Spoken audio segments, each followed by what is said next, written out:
What is up, gamers? Welcome back to another predecessor video. We're doing a tier list for patch 1.0.2. Let's get right into this one.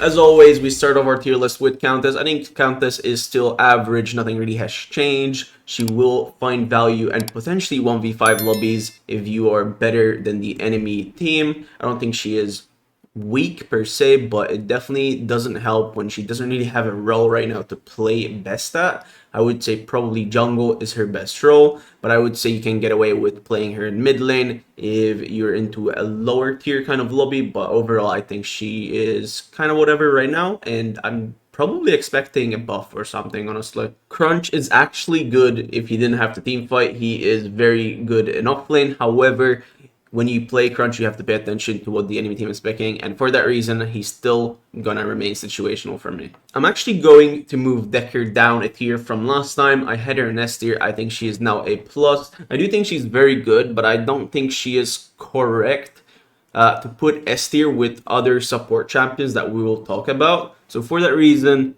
she does fall down a tier, but I think it's because I rated her a bit too highly last time around. I still think she's extremely strong though, for sure. I think Drongo still remains as one of the better ADCs and predecessor. Obviously, he is one of the safest ADCs. He does a lot of utility as well in team fights. He has disruption. He is safe. He has movement ability. I think he has it all, right? He can deal with tanks. He can deal with taking towers, with rad rounds. So he is very, very strong. He has good build paths. So for that reason, he is still going to be S tier for me. Feng Mao, also another hero that's gonna remain S tier for me. I still think he is so insane in offlane. Of course, you cannot pick him in every matchup in offlane, but that is basically every offlaner, right? There's not really an offlaner that you can pick up in every matchup. Everyone has some sort of counter or some sort of matchup that doesn't work too well for him, but he does get the better matchups, I would say, for sure, over majority of the roster. And he is also kind of a snowball kind of champ that can 1v5 much easier than somebody like Countess, right? And I think there's a lot of good items on him as well, which make him pretty insane, like Envy and stuff like that. Gadget is still pretty good for sure. I have not been seeing her too much, but because tanks right now are kind of meta, Gadget becomes good, right? When tanks are very good, Gadget becomes good because of the shred on her ultimate. The shred allows you to play an AP heavy kind of composition, and her having the utility from the ultimate and also just shredding the MR on tanks is really, really strong. So for that reason, she's going to be very strong in my personal opinion. I think she is a champion that you desire to be in your mid lane. There's some others that you kind of do also want to have in mid lane if you're playing into like double tank, something like that. So for that reason, I think Gadget is pretty good. Gideon has definitely fell off, and I'm debating if he is now average or if he's solid.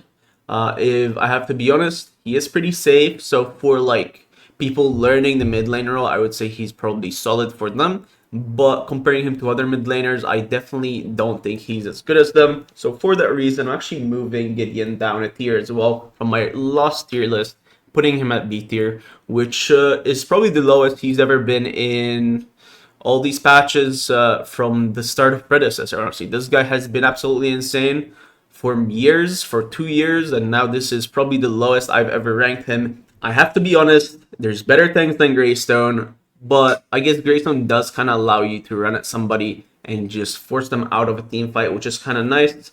I will say that, however, is a bit situational. You don't always want to do that against it has to be against a specific composition like an Iggy or something like that. So like it's very hard to kind of give the right approach or the right reason to kind of pick this guy over other tanks.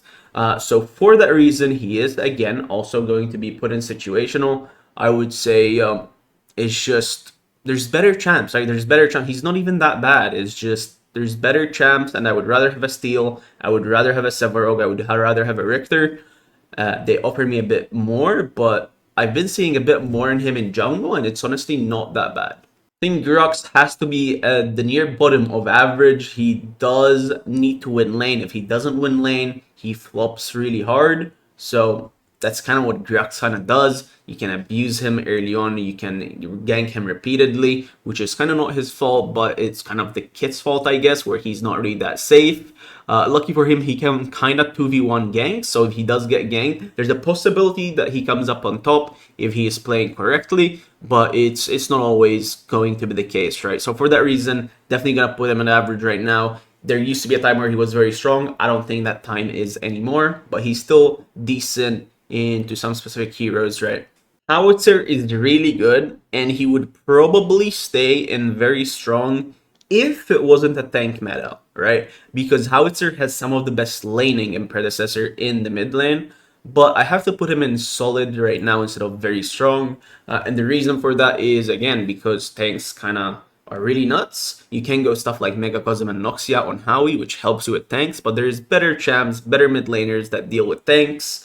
And because that is the meta, we have to kind of figure out what mages kind of do better into those compositions. I will say, if there's a lack of tanks in the game because everyone wants to deal damage and stuff like that, if there is a very unsafe mid laner, Howitzer just bumps up very highly in this list. But I have to take in consideration the best picks you can get, and so for that reason, I think this is a very fair assessment for him, but I do think he is one of the better laners in mid lane in Predecessor.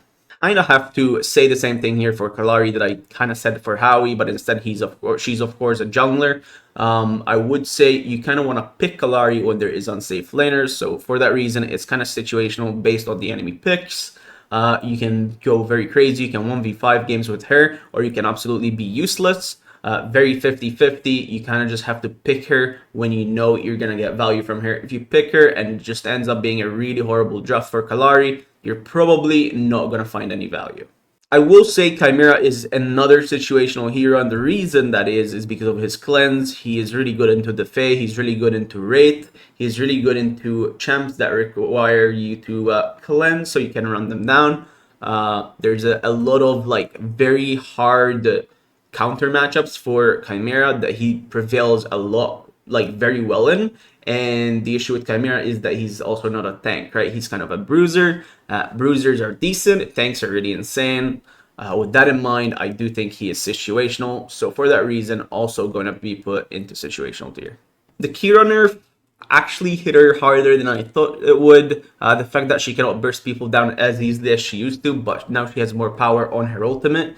So the rebalance on Kira made her a bit weaker in lane, and that actually just makes her not snowball as well as she could have done and get leads in lane. And I've kind of been seeing a lot less of Kira. I still think she is solid, of course. Once she hits late game, she is probably the second best carry in the game after Sparrow, scaling wise, that is. However, I think you'd rather have somebody else in your lane as your carry over Kira right now. And yeah, I honestly have not seen enough of her to really change my mind. I know you can really pop off with this hero, but it's got to be proven, right? It's got to be proven.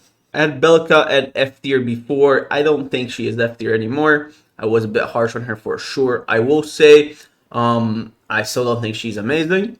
She doesn't have insanely good matchups, and also she doesn't do well into tanks. However, into compositions that look to one-shot an enemy champion and play for picks, so with something like a Rampage, with a Dekker, for example, with an Aurora, I think she works really well. But you kind of have to pay attention what composition you kind of want to play it in. I do think she's average overall. She has a very good scaling. Like, she scales one of the hardest mages in the game. Honestly, her one shot is insane. Her damage late game is absolutely disgusting. So I am going to put her average, but you still want to pay attention to what you're playing it into or what you're playing it with, for sure.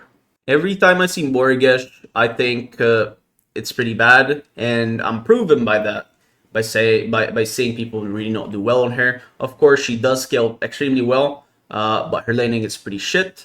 I will also say that I think she does really well into lower tier lobbies because a lot of people miss abilities in lower skilled games, and on Morigesh it's very hard to miss abilities because two of them are lock-ons and the Q hive is very easy to hit compared to somebody like Gideon who needs to throw through Grux.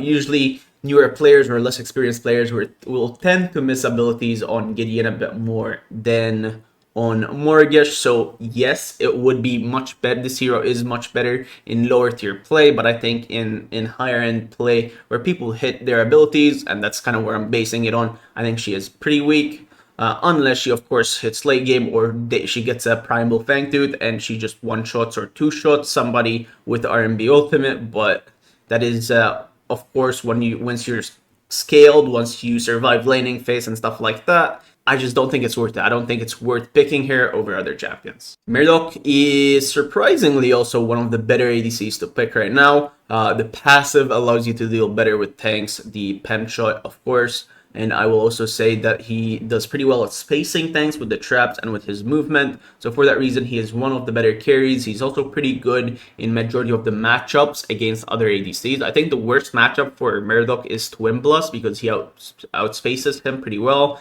He can space him correctly with the dash, with the slow and stuff like that. But I think other matchups, he's actually like is Omega chilling with. So for that reason, I think he is very, very strong. I'll put him at the top of A+, honestly. Muriel got an insane buff, but I'm still not seeing enough Muriel, which is a little scary because I do think she is solid overall.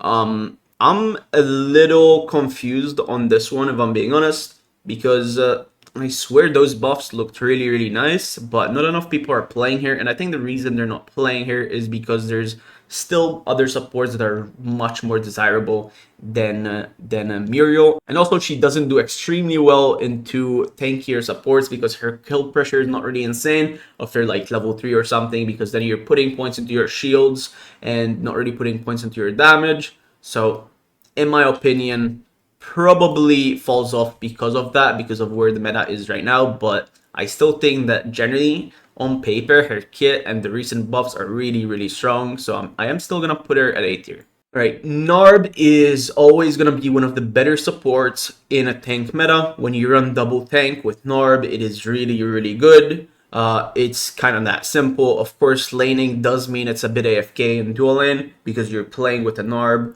which is also pretty fine. There's a lot of ADCs now that can kind of go AFK and just farm and just get to 2 items and then play the game alongside with the Narbash. As long as you don't fall behind, you are very much chilling here. And I think he is very, very good. So for that reason, because of the tank meta now, I am going to put him in A+. I don't think FaZe is good, man. I don't think FaZe is good at all. I'm honestly debating her putting her at F tier. I genuinely don't see how this hero is good right now. Of course, she can be good as a counter matchup into like something like Riktor, but like it just makes the lane go even. That's all it does. It makes sure that nobody dies. She doesn't do plays. She doesn't do anything interesting. So I am gonna put her in F tier, mainly because I hate this hero though. Like unironically, I think this hero is so boring. It's so like it's such a bad like kit.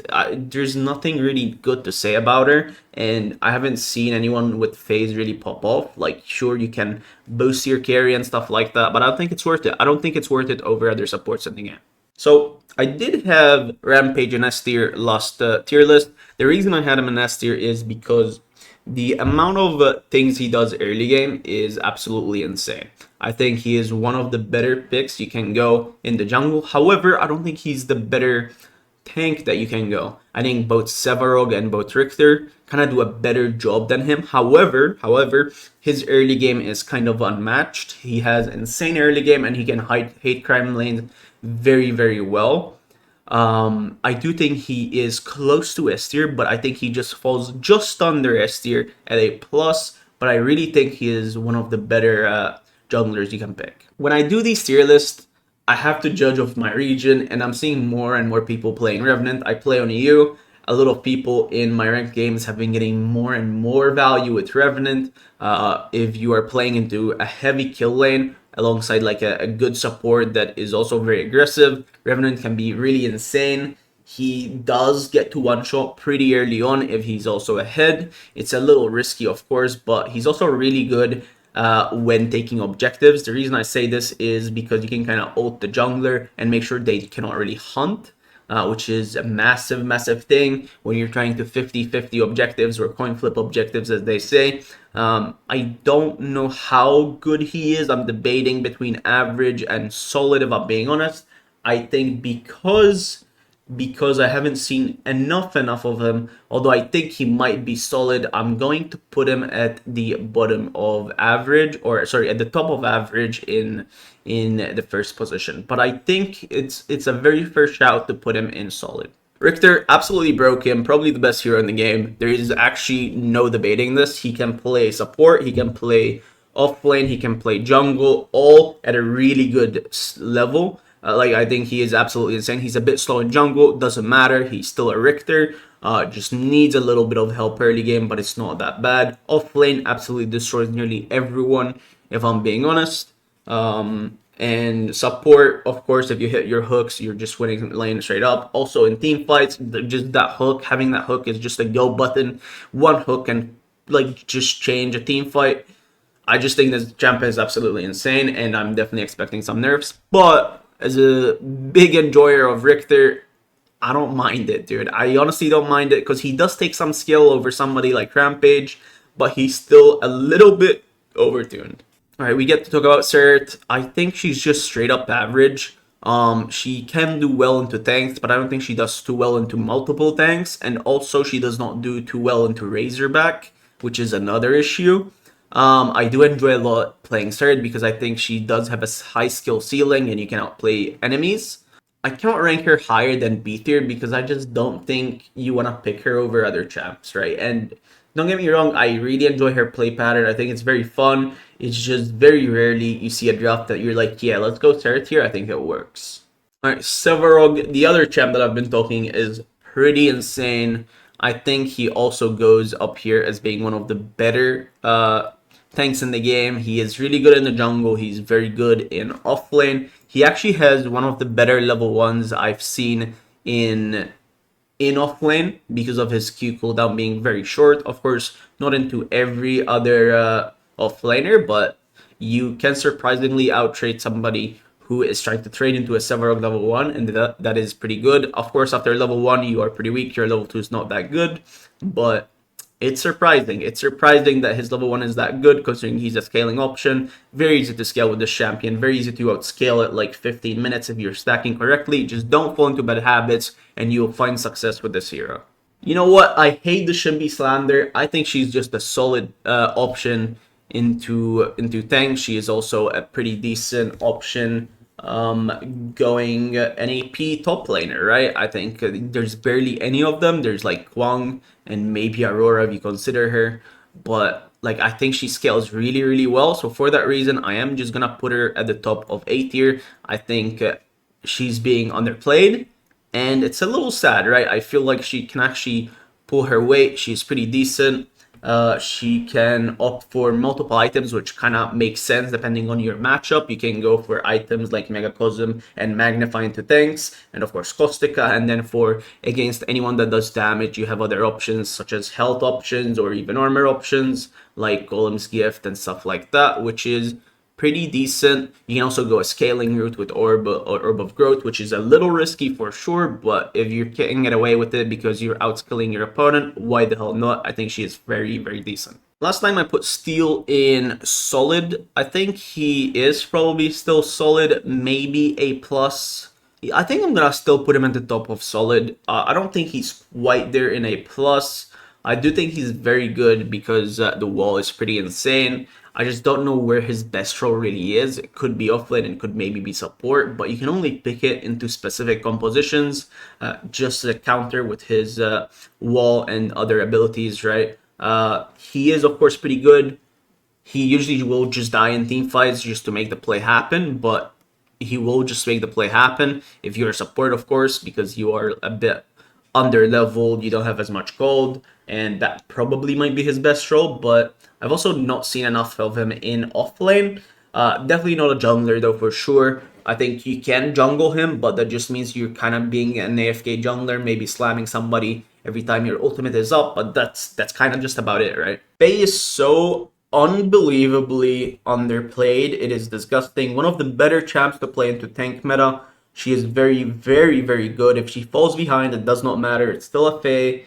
She's still going to be able to deal with tanks. Of course, you cannot fall behind too much. Of course, going like 0-5 will definitely not help you. But if you're 0-2, maybe 0-3, you can still do things if you're farming correctly. I think the champion is extremely, extremely strong. I'm going to put her at the top of A+.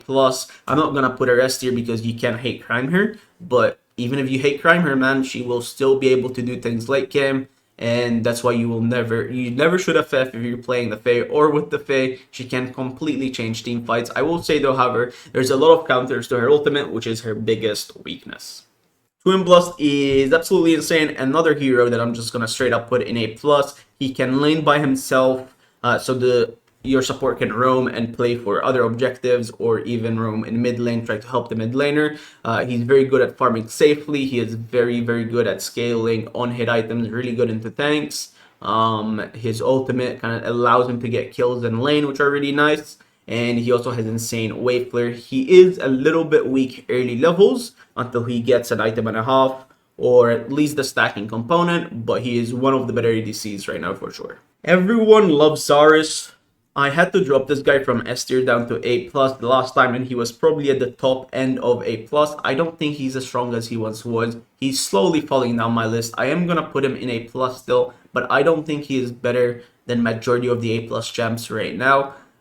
Of course, if you do get value from him, it's gonna be insane as usual, but I'm just not seeing it anymore. I think the hits have been hitting him slowly but surely. I am feeling the Zarus effect much less throughout my games. I still think he can be very good if played correctly, but he is slowly falling down my list. This is the second time I've lowered him down in my tier list. He still is very, very strong though, for sure. I mean, the issue with Sparrow is that you can only pick it if you have a team playing around it, and you know you can outscale without falling behind. So you could say she is situational, but you could also just say she's weak. It's kind of like in the eye of the beholder, I guess, where you guys think she goes. I am going to put her at situational because you can get value from her, although I've not been seeing it. But it's also justified if you were like, no, I think she's very weak. Wraith is absolutely insane. I have to put him in S tier broken. I had him at the top of A+ before, but I think I was kind of just estimating how good he was back then because of the recent buffs he had. Now that he's been like this for a while, I can definitely tell you he is absolutely insane. You just gotta get good, you just gotta hit your abilities, and this champion is one of the best mid laners in the game right now. Very good at bullying your laner, very good at catching people off guard, securing kills before objectives with the rewind, and just getting leads through mid lane or even through roams. He is very, very good and not easy to hit either. Iggy, in my opinion, is on always the same wavelength as a Gadget. I will say they're probably just about the same. However, Iggy laning is a little bit better, whilst Gadget does a bit better into tanks, I would say. But I think overall what I said about Gadget kind of goes towards Iggy, with the change that his laning is a bit better. He has permanent shove, and the Gadget has the shred, and those are kind of the two things that are different between them. But overall, what I said for Gadget goes for Iggy. Kwang, still one of the better off-laners in the game. I am just going to put him up right above Zarus. The reason I'm going to put him above Zarus is because he doesn't really lose many lanes. Into any laners that want any sort of kill pressure, he just does extremely well. So into a Feng Mao, into a Zarus, into anyone that's looking to try to kill the enemy off-laner, he does extremely well. I would say into tanks, maybe not so much, but there's still some items you can build like Magnify and stuff like that that will allow you to deal with tanks a little bit more. But the more important thing about playing Kwang in offlane into tanks is that you can just get wave pressure before a tank, right? Because they're slower, but it's still a little scary because some of the tanks will outscale you. So just keep that in mind. I think the Argus nerf with his stun hitbox is actually pretty massive. Like generally, I think it's very, very massive. I had this hero close to broken. I don't think that's the case anymore. I think because of how less cringe the stun is, I'm gonna drop him not 1 tier, but probably 2, man. I'm not seeing this hero at all anymore. I think he is still pretty decent, but I think a lot of people got turned down by his recent nerf and quality of life adjustment. And I will say it were very much needed because he was very, very cringe, but yeah, I'm just not seeing this hero enough. I think I'll just put him in solid Definitely near the lower end. He's definitely very much still playable, but he's also not the best mage into tanks. Grim, also one of those heroes that keeps falling down my tier list. I keep seeing less and less of him. I think he's just about average. I think Revenant's actually just better than him into specific comps. Of course, as always, Revenant is a little bit specific into what you play him. And if you want to play Grim, the reason you want to play Grim is into the same reason you would want to play something like Twinblast, except Twinblast is just a better version of him. So for that reason, whenever you are considering playing this hero, there's always going to be better options. Whenever you're like, I really need to play Revenant here, there's not really a better option than Rev, because he just fills in that niche that you kind of need to pick him in. So for that reason, I am just going to put him just a bit lower in than Revenant. I will say, however, he can do really well in mid lane against some mages, kind of just running them down, but I would say that's more towards OTPs that know how to play Grim right. Aurora always does decent into tanks because of that passive. However, she did get nerfed significantly before not last patch, but the patch before. I did put her near the end of A+ last time around, and I think I'm going to do that actually again. Let's put her right about here. Actually, no, I actually had her in the middle of A+. I think I'm going to drop her down a few more levels because I'm not seeing enough of her. I'm not seeing people do what they used to do with Aurora. So maybe my first assessment of her being in the middle of A+ was a little bit incorrect. I still think she's in this, but towards the end of A+ for sure. All right, we move to Terra. Straight up, I'm just going to say she's solid. Probably at the top of solid. I don't think she matches these heroes in A+, but she is very good into heavy CC comps, which is kind of the meta. I'm also seeing a lot of people do really well with her in jungle, which has been a nice surprise. I always thought that her best role was offlane, but recent changes to how offlane plays and jungle plays make Terra be a little bit better, because now you have a jungler with Mutilator who can kind of counters these tanky junglers like Rampage, like Riktor, like Sevarog, so she can kind of run them down. And also, her ganks are not that bad, right? Her ganks are not that bad. Her objective clear is pretty good with Mutilator. So with that in mind, I think she is one of the better junglers if you want to go a damage dealing jungler in today's meta. And finally, we get to talk about Zinx, which I still think she is the best support in the game. So I have to still put her in S tier. Although she did get very much nerfed, she is still one of those supports that makes you win lane very easily. Her ultimate is very much game changing late game, and it kind of is like a hero of, hey, just get out of jail kind of free card, but just a better version than Phases. Literally a way better version than Phases. And she can also do a lot of damage building just support items, which is absolutely insane. And this was it. This was my tier list for patch 1.0.2. Let me know what you guys think about it. Let me know what you agree and disagree upon. I, of course, judged this tier list based off ranked queues, and my ranked queues in Paragon/Diamond ranks. I think it's honestly a pretty accurate list in my personal opinion, but I know a lot of you guys will disagree because you all have different experience how the game is played out at your ranks. I will see you guys tomorrow for another predecessor gameplay video. Peace out, gamers, and have a good one.